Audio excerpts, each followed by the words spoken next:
And with that, Alena is going to talk about some. So you want to run data-intensive systems on Kubernetes. Thanks. Once again, welcome everybody. Thank you so much for coming out. I am Alena Hall. I work on Azure at Microsoft. You can find me as Lena Droid on Twitter. And I'm going to talk to you today about running your data processing systems or data-intensive systems on Kubernetes. So what are those systems that we're going to look at in this talk? It can be anything that involves storing data either in memory or on disk, processing data, analyzing data, streaming data. Anybody uses systems like this in their projects? Almost everybody. That's what I expected. I've been running systems like that for years on virtual machines and on physical machines. But how can I make sure that when I run those systems on Kubernetes, I have the same guarantees that those systems provide? And what are the differences? What are the challenges? Should we do that or not? Everything that I would have loved to cover won't probably fit in one talk. But still, we're going to cover some really interesting things. Let's get started. So the systems that we're looking at can be systems like Cassandra or Kafka or Spark or TensorFlow and so on. And what do they have in common? They all run in some sort of distributed environment. Cassandra needs nodes that form a consistent hashing ring, where each node is responsible for certain hash ranges, and the data is replicated and partitioned. Kafka also needs nodes that are called brokers that store data and topics that are partitioned and where publishers can send data to and consumers can read data from. Spark has worker nodes that run executor processes that perform tasks and distributed jobs. And most of those systems, they require stable persistence, storage, like for Cassandra or Kafka. Some of them operate mostly in memory, like Spark, for example, or Redis. But for certain aspects, they still need persistence and storage. For example, saving a trained machine learning model or persisting data on disk that was in memory. And people do want to run these similar systems like this on Kubernetes. First, because sometimes they already have a bunch of other things running on Kubernetes, like microservices or other things. And second reason might be Kubernetes can cut costs for certain use cases, allows more flexibility, and makes development and operations more efficient in certain use cases. And also, Kubernetes ecosystem is improving and growing really fast. So if something has not been available or implemented a few months ago, it doesn't mean that it has not been fixed by now. And also, my friend Gwen from Confluent mentioned one fact that is kind of surprising. Companies who are willing to run their distributed systems on Kubernetes are not the hipster startups. They're actual large enterprises. So it doesn't mean that you don't have to be pragmatic. So if the technology is not production ready, you should be really careful with your choices. But in general, if flexibility is something that you are looking forward to, then Kubernetes might be a good platform. And it also provides cloud-agnostic application deployment and management. And so I think we will get more and more stateful distributed systems running on Kubernetes in various companies soon. So let's get to the question of how do we run systems like Kafka, Spark, Cassandra on Kubernetes? And this question might sound ambiguous because it might have several interpretations. For example, the first interpretation might be, what Kubernetes abstractions can we use to run these distributed systems? The second interpretation might be, what are the steps that we need to take to simply get those distributed systems up and running based on those Kubernetes abstractions. And the third interpretation might be how to get those distributed systems up and running, first based on these Kubernetes abstractions, but also make sure that they work correctly according to what is considered correct behavior for those systems. And we're going to look at all of the answers. So first of all, Kubernetes abstractions. Choice of Kubernetes abstraction depends on a particular system you want to run. Is your system stateless or super simple? Then maybe it should be a pod. Is it something that needs to restart or repeat on a regular basis? Then it might be a job. If it needs to keep a certain number of replicas always up and running, it could be a deployment or a replica set. Does it need persistence? Does it need stable identity or ordering guarantees? If so, it could be a stateful set as a foundation. And we can also create our own custom resource definitions in addition to those already supported by Kubernetes. And it's a very interesting topic, and we will cover that as well. So the next question is, what steps should we follow to simply get those systems up and running based on these Kubernetes abstractions? Anybody uses YAML files to deploy things on Kubernetes? Okay. Who knows what Helm is? Okay. And who knows what operators are? Okay, cool. So don't worry if you have not heard of any of these concepts, because we'll go over them. They're all different things, and we can't really compare them one to another, as they're slightly for different purposes. But so YAML files, or JSON files, basically are for resource specification. They're very simple, but they can also get very complicated and messy, especially when we're dealing with big deployments and complicated components. And managing YAML files becomes really hard, but they're kind of the foundation of everything. API server in Kubernetes accepts them. So let's look at an example. So in the example, I'll show you how to get your Cassandra up and running in Kubernetes using stateful sets and YAML files. And so managing stateful applications on Kubernetes is notoriously difficult. And to overcome some of these challenges, we can use stateful sets because they provide stable identity, ordering, stable network endpoints for reaching pods, and also persistent volumes. So let's take a look. This is a definition of a YAML file with a stateful set for Cassandra with a bunch of parameters. This is basically the file that you deploy that creates your resource in Kubernetes. And if we run it, first of all, we need to create a service, like a headless service, the way to manage the pods. And then we create a stateful set from that file. And finally, we can check the status of the stateful set like this. And whenever the stateful set reaches the target count, we will see that current count is equal to desired count. And if you're curious about that part, I have a blog post about it that explains everything in detail, and I'll share the link at the end of the talk. But this is not production ready. This is for reference, and this is a good basis for understanding next parts. This works for us to get Cassandra up and running with YAML files, but up and running does not really mean operating correctly. How can we improve things in this case? I know that some of you may say, what about Helm charts? Do they improve something? Because there are Helm charts for Cassandra or Kafka or other things. Do they make things better? So they improve some things, but not all of them.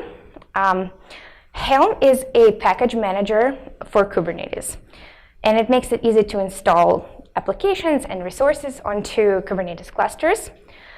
And it improves the organizational aspect of things, but it has no idea about the functionality that you're deploying. It makes it easier to manage those YAML files. So let's look into it so you could get a better idea. So Helm has a concept of charts, and a single chart might be used to deploy something very simple, like one pod, or something complicated, like a full set of a web application stack, an HTTP server, and caches, and so on. And a Helm chart as a package contains all the information needed to install that set of resources onto a Kubernetes cluster. And it usually contains a chart.yaml file, where the information about the chart itself is stored, and templates. And those templates basically generate manifest files that are basically YAML formatted resource definitions. And we can also specify various parameters that we deploy those files with. So it basically helps us manage YAML files in a much better way. At the end, Kubernetes still receives those files, but Helm really helps make it easier. It does not help improve how things work on the inside of the resource definition, just how we manage the deployment process. If you're curious about that, you can also take a look at Kubernetes/charts GitHub repo, where you can find a lot of examples of various charts available. And there are also other things to deploy your applications rather than using YAML directly or through Helm to manage them. For example, some of you may know about the recent capability of Spark to be deployed natively on Kubernetes. And in this case, Spark is not deployed using kubectl and YAML file definition or using Helm. There is a Spark submit command, and if you're familiar with Spark outside of Kubernetes, you can deploy things using Spark submit. You indicate your jar file, and it runs a job on a scheduler of your choice. So, and by native support, I mean that the same command, Spark submit, works with Kubernetes by you just specifying a Kubernetes master address and a Spark container. So you don't work with YAML files, you work with the same command that you worked with before. So it all depends on the way you implement things. So let's look at one example.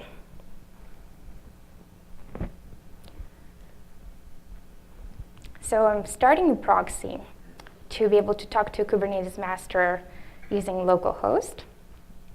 And I'll be running an example that would start a Spark job with a parameter. And the Spark job will just recommend episodes to watch of your favorite show. And it will be pulling out Spark images from Docker Hub registry. And I'm just using Spark submit command, indicating the Kubernetes master, the class name, number of instances I want to run, my Spark image, and jar file, and a parameter.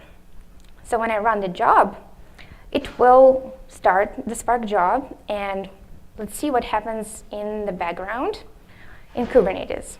So if we get pods, we will see that there are 3 pods running, a driver and 2 executors, which are Spark concepts. And after the job is completed, we will see the results. So it's terminated here. We will see the results collected in the Kubernetes driver, logs and the name of the driver pod.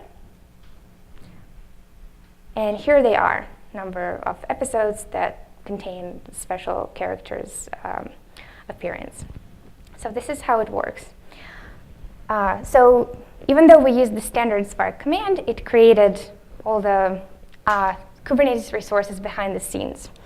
And it's cool and it works, but can we really rely on this approach of using directly built-in Kubernetes abstractions? Is there anything missing with those approaches? So one of the downsides of using built-in Kubernetes primitives is that we have limited management. So yes, pods and stateful sets and deployments, they support keeping a certain number of replicas always up and running. Yes, we can have instance with a unique name and ordering guarantees and storage attached. But there are other things that are important. For example, what about the state of your application itself or the consistency of data in your cluster? In a database, for example, adding a new node in the cluster is not nearly enough. We would also need to make sure that we'll trigger some processes for rebalancing data or moving and replicating some of the data to the newly added node to make sure it's fully operational.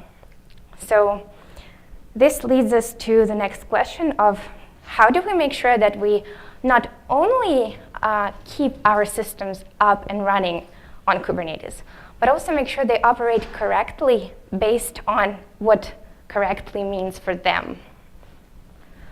And it comes down to some application-specific things that need special care. Abstractions like stateful sets are powerful, but they alone, they have no idea what's different between Kafka cluster and Cassandra cluster. So they don't know if they should manage those things differently, unless we tell them to. So we still need to take those nuances specific to stateful application under consideration. And there are a lot of things that need special care. For example, let's take Kafka as an example. There are some specific things that are specific only to Kafka that need special care when deploying it on Kubernetes. One of them is configuration, for example. Correct Kafka cluster means correct configuration. So some of the configuration values are pod specific, like broker ID, broker rack, advertised listeners, and some of the configuration is this should be the same for all of the pods, like replication specific configuration or Zookeeper Connect. And broker ID should be set to the ordinal index of the stateful set that is assigned to each Kafka pod. So also, there are things like rack assignment and other aspects. Restarts and upgrades should be handled with caution.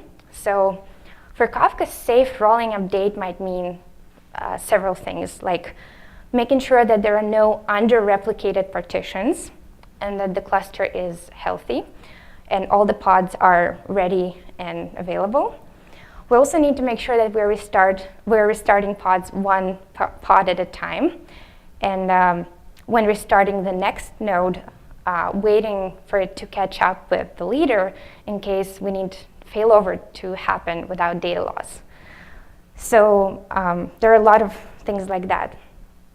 Another thing that might be important is scaling the cluster. So when we add a node, we need to make sure that we assign some of the partitions to the newly added node, or we, for example, might need to run a data balancing tool to allocate some of the partitions to the new pod. Because there are differences when we run things on Kubernetes pods or other base abstractions and on VMs. VMs don't just whimsically restart all the time. Kubernetes might do that unless we tell Kubernetes not to do that in certain situations. So we're entering the topic of operators here. And it's interesting because it might sound like Kubernetes operators might sound like a concept that might be important to container people. And it's not really exactly true because Kubernetes operators are important for Kafka engineers or Cassandra engineers, for engineers that want their systems to run on Kubernetes without problems, who want to make sure that they're running correctly and not just running.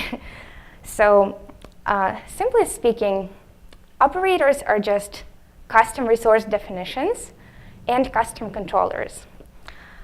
So custom resource definitions, in short, it's CRDs. they allow you to define your own objects that become a part of Kubernetes API. For example, we could have a custom resource definition for a Cassandra cluster, or for Kafka cluster, or Spark or TensorFlow job, or any of your own systems that need to manage state, or even without state, some things that need special care. And custom controllers are things that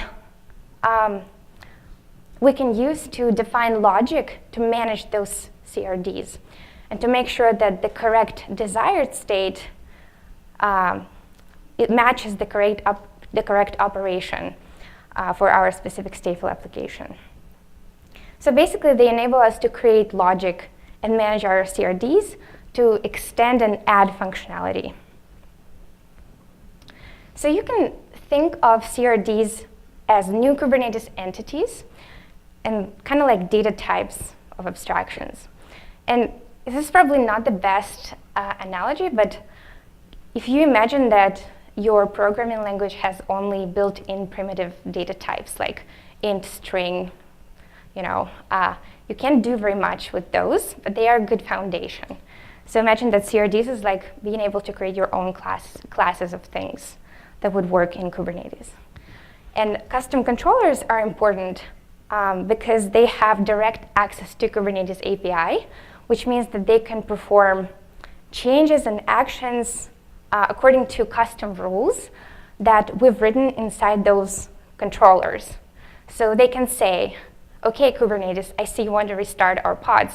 You can't do that now because we have data rebalancing going on. So if you look at available operators online, like if you Google Kafka Kubernetes operator, you will find that there are 3 or more options available for each of them.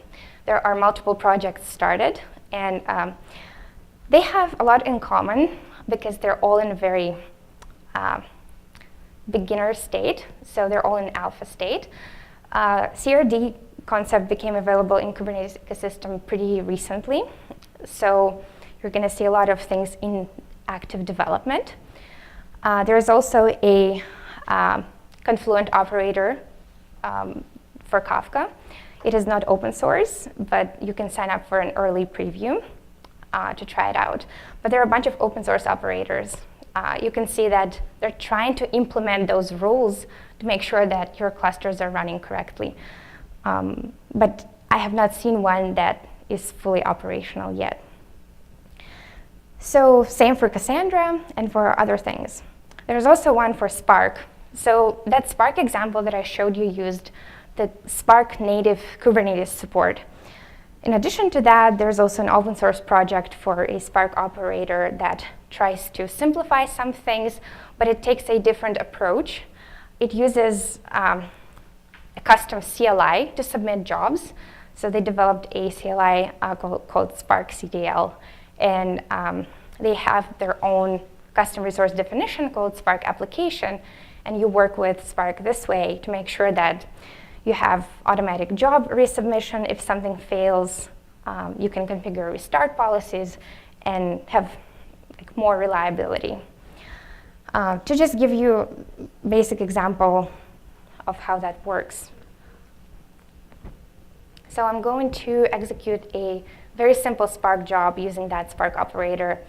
And we're looking at the YAML file for that resource definition.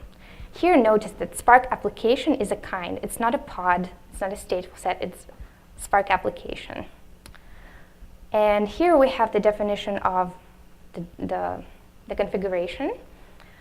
We indicated the jar file, and then we're using Spark CTL, create, indicating the path of the YAML file with the CRD. And then we can see, to check what's running, we can use kubectl get Spark application because it became a data type within Kubernetes. We can do the same with Spark CTL. It will also list our app. We can also get status using the special status command of the operator that will show us that the job is running. So you can see that it's a slightly different approach.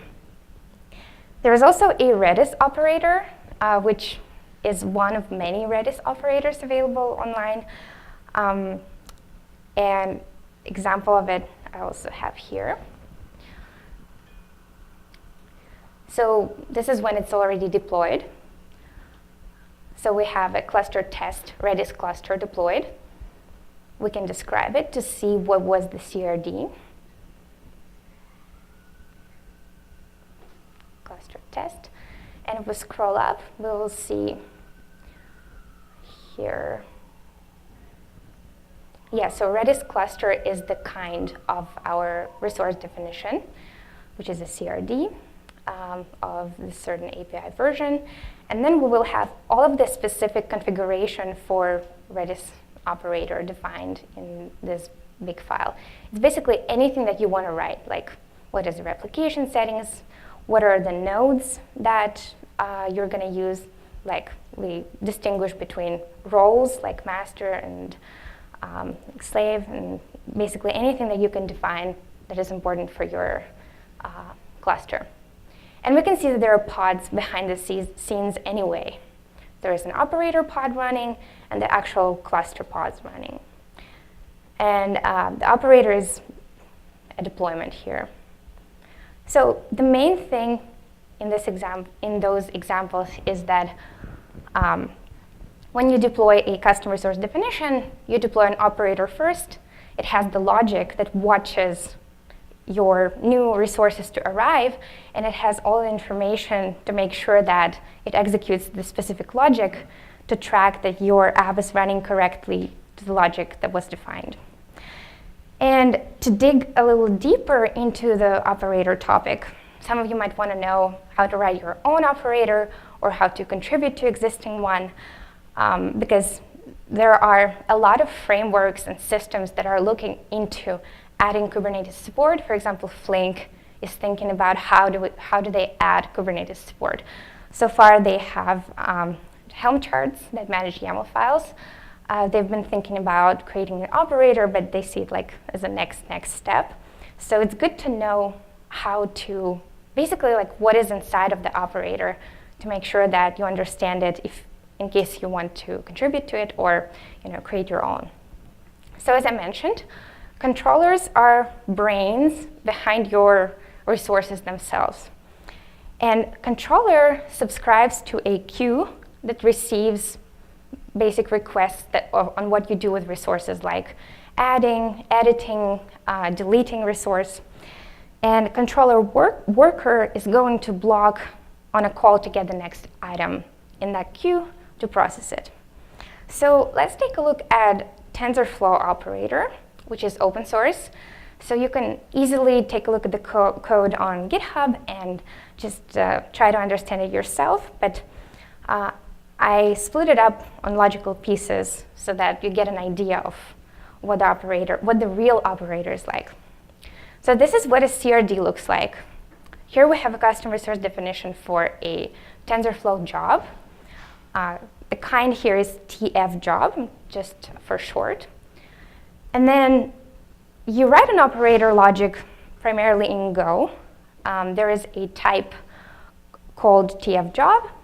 It's a struct, and it has two main pieces here.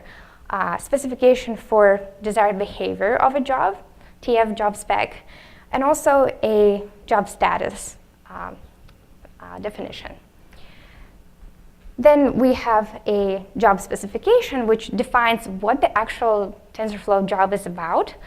And it contains a map of replica types and replica specs for a TensorFlow job.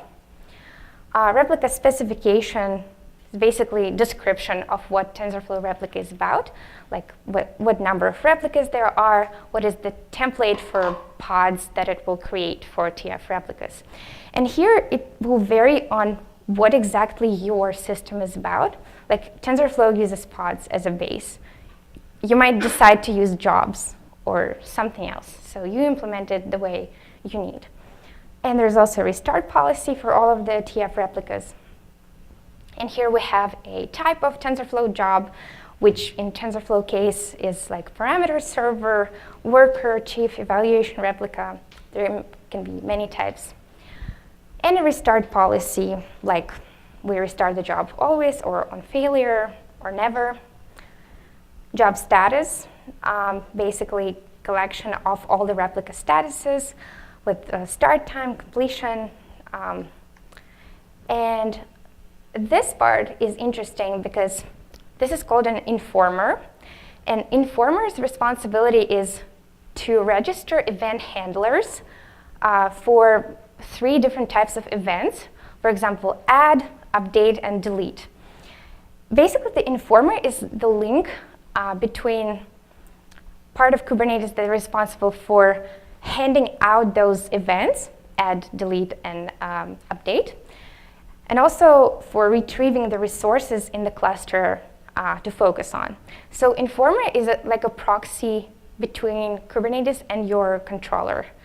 And the queue, Kubernetes queue, is like the store for those events. And here we have a controller type itself. It has a lot of methods, but the main one will be reconcile TF jobs, which basically checks and updates replicas for each given replica specification. It will make sure that it will requeue the job in case there is any error while creating, deleting, updating services. And yeah, so it will basically make sure that the job stays up and the logic continues in the correct way. So this was like an example that you can look at and adjust for your use case. There are more examples online. The main thing to remember is that Kubernetes has built-in abstractions that are a good foundation, but they don't really solve all of the problems. Tools like Helm, they really help structure and manage deployments. They have no idea what's going on inside of your deployments. So you can even deploy operators using Helm. So operators are custom controllers and CRDs, custom resource definitions. And they're basically a way to teach Kubernetes understand what our needs are and what is the correct behavior for the systems we deploy. And there are many ways to deploy operators. Some of the engineers behind operators deploy them using kubectl. Some of them use custom CLIs. Some of them build support for operators inside the services, so it's all up to you. So I'm happy to discuss any data-intensive systems that you might have questions with, and I have a blog. I posted a few articles about this topic. I have a talk about stateful sets and persistence that I gave at Go to Chicago, which is kind of like part 1 of this talk. And I also found a really interesting post about creating custom controllers. It's the last link here by Thomas Stringer. So yeah, that's me, Alena Hall, Lean Android on Twitter, and reach out. Thank you so much. And I think Tim is next.